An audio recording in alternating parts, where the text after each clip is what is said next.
Speaker, and it's an honour to follow such an inspiring speech by the Honourable Member. And I speak on behalf of myself and my constituents in Devizes, and particularly of the many members serving and former of the Her Majesty's Armed Forces who served under her colours and swore their oath to her.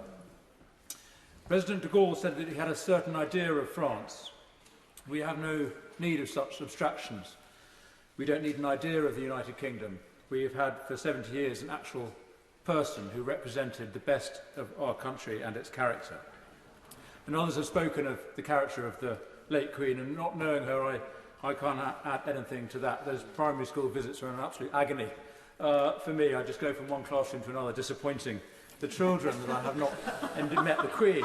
But I want to talk briefly about what she stood for. And Philip Larkin's poem has been quoted often today with its perfect line, "She did not change." She did not change, even as we did. And as we've heard, she presided over the most extraordinary period of change. And yet she was emphatically not a relic of the past. We loved her and valued her because she was a conduit of something precious, from the present to the future.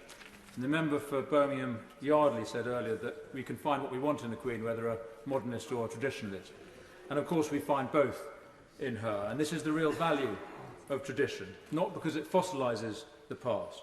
A real traditionalist, as someone said, is someone who tends the flame of their culture, not someone who worships its ashes. And those of us with conservative instincts need to remember that. The Queen was a great futurist, as was the Duke of Edinburgh, of course. But as the Honourable Member for South West Devon said, and others have made the same point, if modern Britain was founded on the rock of Queen Elizabeth, that is because her life was founded on the rock of ages, on her Christian faith.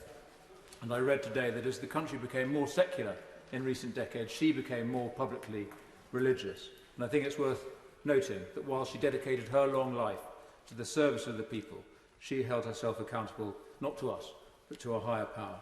And this was the source of her joy and her goodness. And so my sympathy to her family, to her friends, and to her household in their grief, and my thanks to her. And she is doing in death what she did in life, bringing us together, making us smile, reminding us of the things that really matter, making us proud of our country and grateful for her example and her service. May she rest in peace. Yeah.